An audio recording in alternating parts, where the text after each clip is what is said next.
Yo, what's up guys? Welcome back to the channel. In my last video, I did a lap time comparison between my new KTM 450 and my 2020 Honda 450. It was a pretty interesting video. If you guys missed it, you'll definitely want to click up in the top right corner right now to go check that out. The original plan was to then talk about my likes and dislikes after the lap times played, but as I said in the video was just getting super long already and I didn't want to bore you guys for like a half hour, so I decided to split the video in half. So this video is part 2 where I'm going to be talking about what I like and dislike about each bike and which one I like more. So I'm just gonna play some footage in the background, a little bit of third person, a little bit of GoPro while I talk about it so you guys have something to watch, and yeah, sit back and enjoy the following. So anyways, now we can get into talking about the two different bikes, and I'll start off talking about the power because that's where I feel like the bikes are more equal. In the handling department, it's kind of a blowout with the KTM, but in the power department, I think the bikes they both have their advantages and disadvantages. So for one, the Honda is gnarly fast. It just has insane raw horsepower from like the mid to high RPMs. The KTM definitely does not match it in just raw output. But raw output doesn't necessarily matter as much as like having a good power curve, which is where the KTM definitely takes the stage in the terms of power. What I'm starting to find is that the Honda just really lacks the low end torque. From like low RPM starting to get into the mid RPMs, it's almost like driving a turbo car if you've ever driven one. You crack the throttle and it kind of just sits down there and bogs for a minute while it's kind of like waiting to spool up, almost like a turbo in a car. And then once you hit those mid RPMs, it really just pounds and takes off like a freaking banshee, which is sick. That power works really well in some scenarios, but it's not the best for like really tight technical corners, which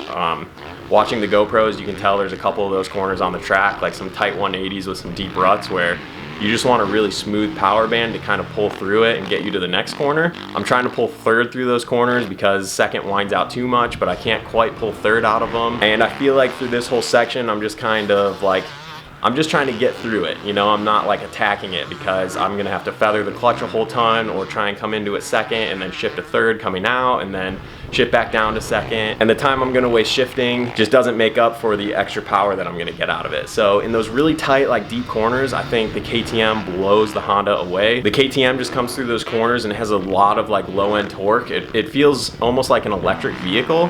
Like if you've driven an electric golf cart or if you've ridden an Alta bike, when you hit the throttle, it's just super responsive and super linear. Like wherever you are in the power band, when you crack the throttle, you know how it's gonna accelerate and you know how the power is gonna feel. The Honda kind of varies. If you're in the really low RPMs and you crack the throttle, it's gonna kind of like stumble and not take off very quickly. But if you're in mid RPMs and you crack the throttle, it really hits hard. So on a sand track where you're keeping the RPMs really high, you're just keeping your speed up through the sand rollers and stuff, and you're never in like a really tight spot. I think the Honda is amazing because it has all that power and you're normally typically keeping it in like the mid RPM. So when you hit the throttle, you just get immediate response and it's really good. And I think that's why I've liked the Honda for the past couple years, because I've been down in Florida and it's just all sand down there. So if you guys watch any of my GoPros from the past couple years, it's all just really sandy tracks where I'm keeping a lot of speed and I can keep it in the meat of the power band on the Honda. Really like it on tracks like that. But like I said, at Redbud on this particular day, there were some really tight, like low speed corners where you needed a little bit of grunt, and I just felt like the KTM was so planted and just so smooth through there and pulled really hard out of the corners. I know it's deceiving because the KTM's really quiet, but if you turn the sound off and just watch how hard the KTM accelerates out of some of those corners, it's like mind-blowing. Like it was almost giving me arm pump because it was just so fast coming out of those corners. It definitely does fall off a little bit. It definitely doesn't come on as strong in the mid to high like the Honda does, and that kind of catches me off guard because I'm expecting it to just hit really hard, but it's just super linear all the way through. And I definitely wish the KTM had a little bit more, like 10 to 15% more power throughout the entire power band, but the power band is just so good. Like if I could just add that little 10-15% onto it everywhere, it would be the perfect power band. The Honda has a lot of power, it's really good, but I would have to completely change the power band, and I don't know if you could do that with some porting, or maybe if you got a Vortex ECU and had like Twisted Developments hook it up. I know they do a lot of work with a lot of pro guys, and pretty much all the pro Honda guys actually detune their motors and make them a lot more linear. So maybe that's a route you could go if you have the Honda. But the engine on both of my bikes are straight out of the box stock, and the KTM is definitely by far the best. And it's crazy how like halfway up the Monza wall, which is what's on the screen right now, or halfway through the sand whoops, the Honda really hits hard and takes off, and I think it would outrun the KTM. but I've already built up so much speed from the first couple feet coming out of the corner on the KTM that I don't think the Honda would make up for it by the next corner, if that makes sense. Like the first 30 feet coming out of a corner, I feel like I'm so far ahead on the KTM that even the extra horsepower that the Honda has halfway down the straight isn't enough to make up for that. So I think the really smooth, really responsive, really torquey KTM motor just barely edges out the Honda in this regard, and it definitely fits more my style where I'm really aggressive and like hard on the throttle. Like I said previously, I don't have that like fine Ken Roczen throttle control. And so the smoother the power band, the more aggressive I can be with it, which I think really tailors to my style. So definitely like the KTM power band a little bit more than the Hondas. Now moving on to the suspension is just where there's literally no disadvantage to the KTM. The KTM just handles so much better, and I think it just comes down to how much lighter it is really. I mean, it's a whole like 15, 16 pounds lighter than my Honda 450, and that doesn't sound like a whole lot, but it actually makes a huge difference. I mean, the KTM 450 is actually lighter than my Honda 250 race bike was last year. Like, think about that for a second. Anytime you've ever ridden a 250 compared to a 450 and you're like, oh man, it just feels so much lighter, you can throw it around. The KTM 450 is even lighter than my 250 was. And you can totally feel it. It handles better than my 250 did last year, which handles way better than my 450s ever had. So it's just like mind-blowing that a 450 handles as good as this KTM does, especially with those WP cone valve forks. Again, I'm not sponsored by WP. They didn't give me these forks. I paid for them, and I just have nothing but good things to say about them. So I am running the stock shock, and I do think that the WP shock would probably be an upgrade, because I feel like if anywhere, the shock is where the KTM is a little bit lacking, but it's still way better than the Honda. So the suspension on the Honda is good, and I've been fine-tuning it since August basically. So I have a lot of time on it, and you know, the first day on the KTM and I feel 10 times more comfortable on it, I think is a really telling tale. Now, I haven't looked at the geometry of these bikes or anything, but strictly off of how it feels, the KTM feels just a little bit more choppered out. Like, the front wheel feels like it's further out in front of me when I'm on the bike, and the rear feels like it just squats a little bit more, and it makes it feel way more stable, especially like when you're coming hot into a rough corner and you're hard on the brakes. Having the front wheel feel like it's out in front of you a little more just makes me feel so much more stable, and like I can come into corners just smoking hot through the braking bumps, like hard on the brakes, and I don't get that feeling like I'm going over the bars. Whereas on the Honda, that's something that I really struggled with.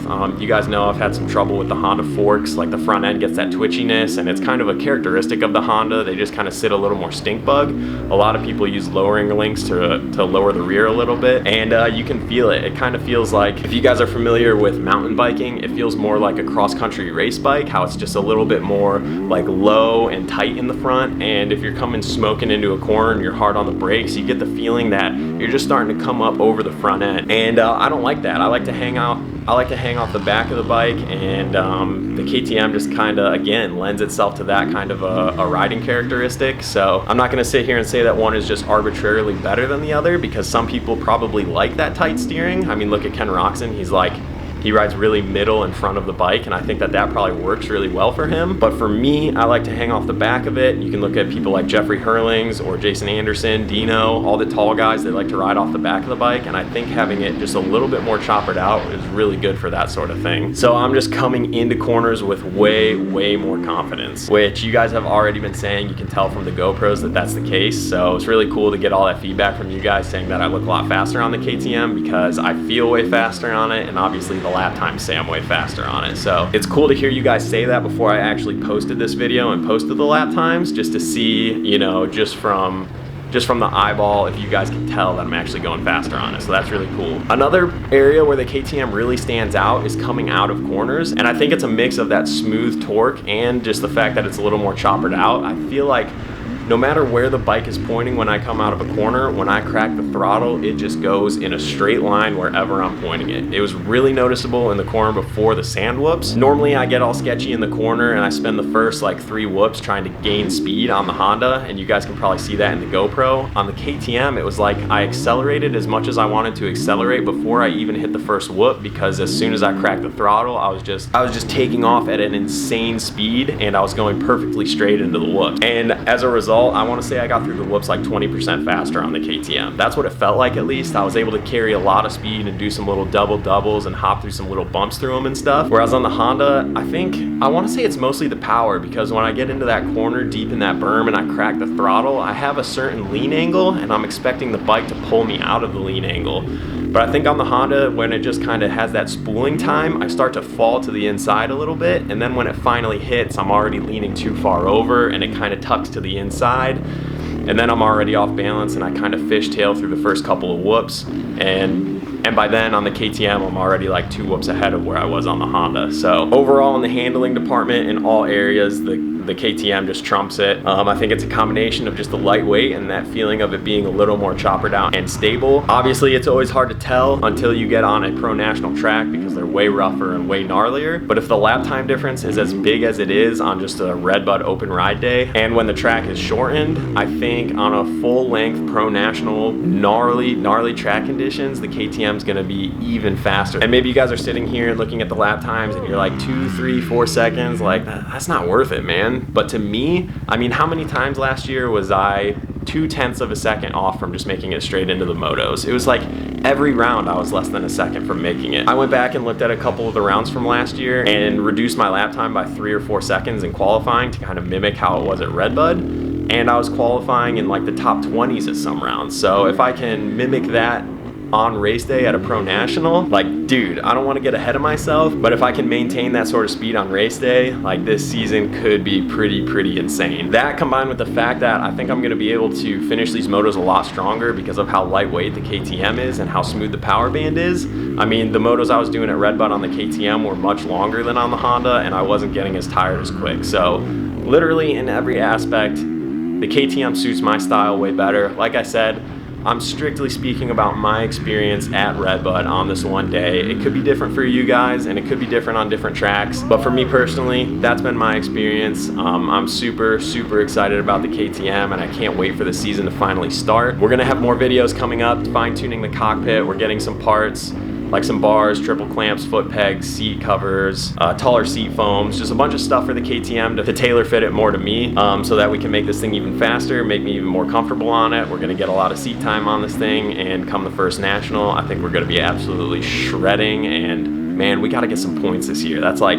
I want points and I want that 2-digit number, and I think this KTM is gonna allow me to do that. So yeah, overall really stoked on it. Guys, the Honda is still a sick bike. I bleed red. I love Hondas. It's not a bad bike, and you can probably make them work really well if you do a little bit of fine tuning with the chassis and the motor. But straight out of the package, for me personally, the KTM is definitely a way better bike, and I'm having a really good time on it. So anyways, guys, if you have any more questions, drop them below. Let me know what kind of content you want to see on the new bike.